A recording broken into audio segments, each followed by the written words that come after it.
Welcome to the deep dive.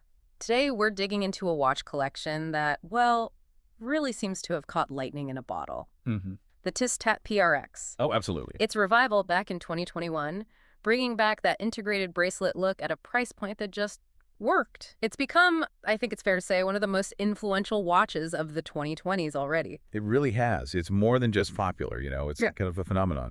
It proves that accessible luxury isn't just a buzzword. It can genuinely mix heritage with what people want now. Exactly. And for this deep dive, we're zooming in on one specific model from that family, the Tissot PRX 35mm. Right. So our mission really is to unpack its stories. We'll look at the history, the design details of the different movements, and explore why this particular size, the 35mm, is so compelling for, well, a lot of people. Different wrists, different tastes. Yeah, we want to figure out why the specific version struck such a chord. And what does its success tell us about watch trends, collecting, what's happening right now? It's this great mix of history, clever design, and, like you said, accessibility.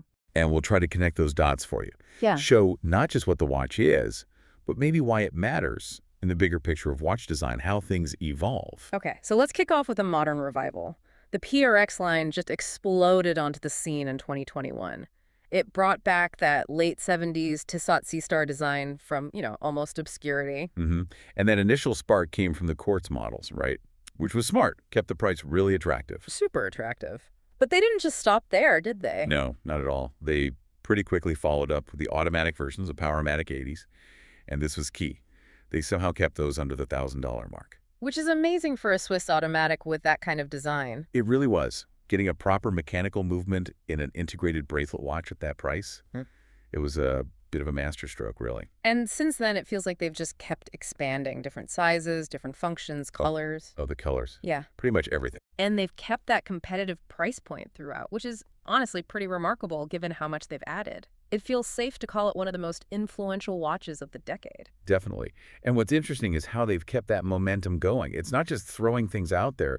It's thoughtful diversification, like focusing on the 35mm. Right, because the 40mm is probably the most popular, generally speaking. Yeah, I'd say so. Yeah. But bringing in the 35mm shows they're listening, understanding nuances. Taking off just 5mm might not sound like much. But it makes a big difference on the wrist. A profound difference, yeah. Especially for versatility. It shifts the watch's feel, makes it maybe more adaptable for every day, particularly if you have smaller wrists. So what was it about this design that just clicked instantly? And how do they keep making it feel fresh with all these variations? It's like they tapped into something, didn't they? Well, to really get that, I think we need to peel back the layers a bit. Look at the history, the DNA, the whole integrated bracelet watch thing. I mean, the logical starting point is the early 70s. Gerald Genta.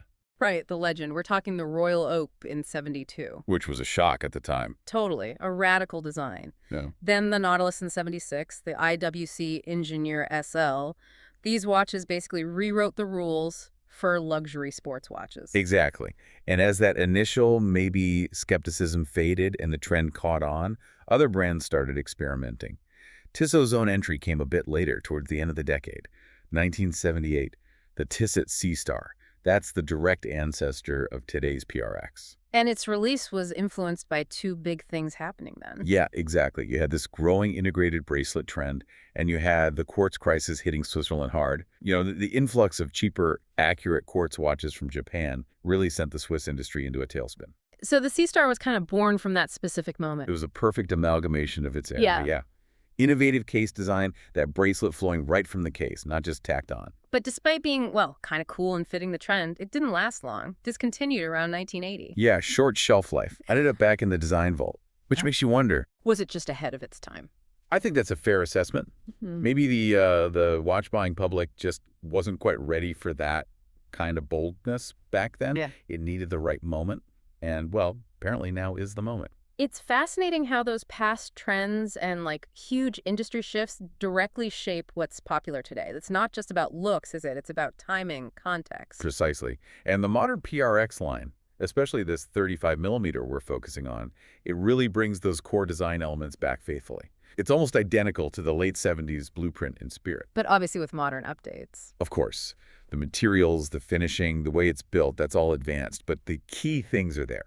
That tonneau, sort of barrel-shaped case, the integrated style, the 100 meters water resistance. Though the popular 40 millimeters is actually a bit bigger than the original Seastar was. Right, which makes the 35mm particularly interesting because that sizing is the closest to the original vintage proportions. Okay, so that adds another layer of charm, doesn't it? Hmm. On top of the price and the modern finishing, like the brushing and polishing. Absolutely.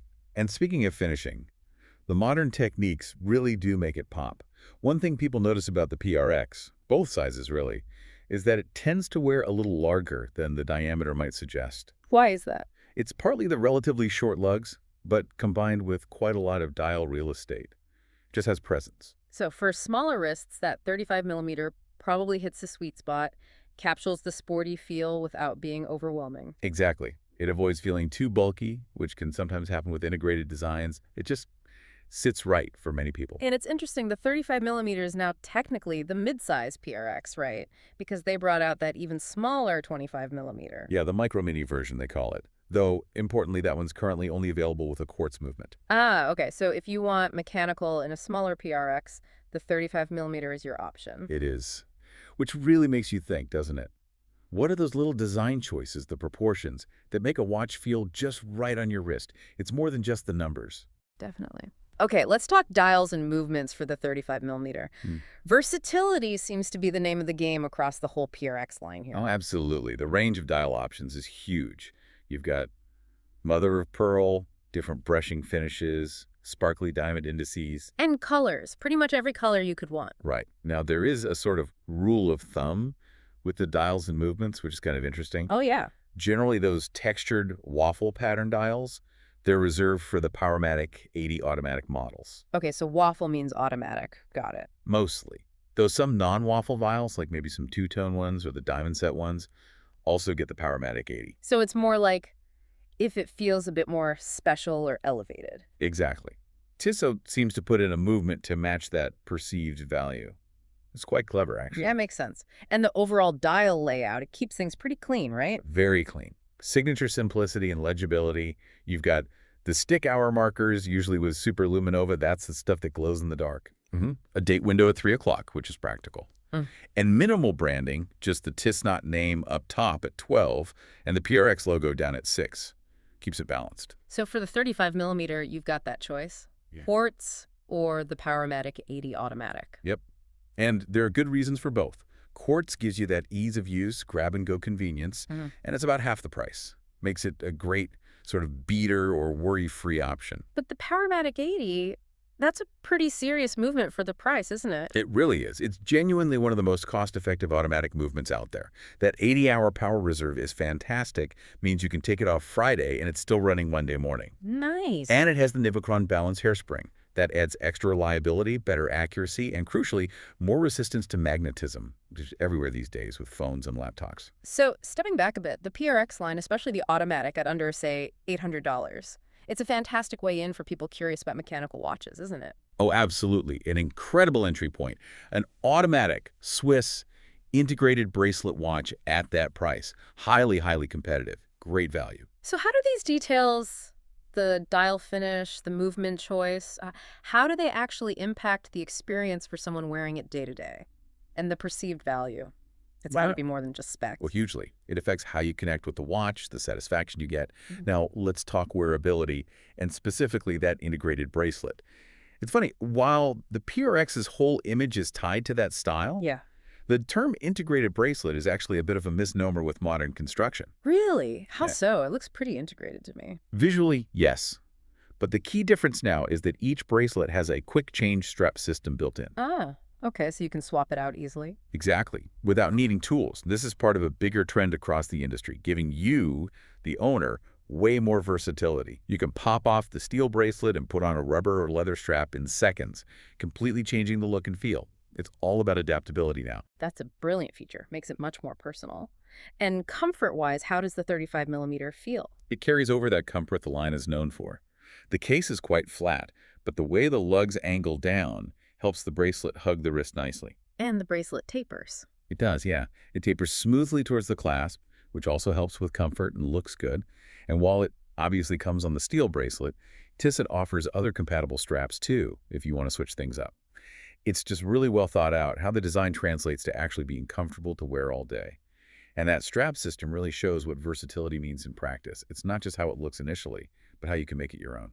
So wrapping things up, Tissot really seems to have nailed it with the PRX line, haven't they? They absolutely have. It's well made, it's affordable, it's incredibly versatile, and there's just endless potential for where they could take it next. It feels like a perfect gateway watch, too. Drawing people into the whole world of watch collecting and enthusiasm without a massive financial barrier. Totally agree. And making the 35mm size available with the automatic movement, especially at that, what, $725 price point? Yeah. That just opened the door even wider. Yeah, especially for people, maybe women, who prefer that smaller size but still really want a proper mechanical watch. It fills a significant gap. Absolutely. It removed that compromise. So thinking about that success and the success of the 35mm automatic, Yeah. what feels like the next logical step for Tissot? Where could they go from here with the PRX? That's a great question to ponder. I mean, could they possibly put a mechanical movement into that even smaller 25mm micro mini PRX? Now, that would be interesting, wouldn't it? It would certainly open up another whole segment of the market again. It makes you think, what does this constant evolution mean for affordable, design-focused watches? How far can they push it?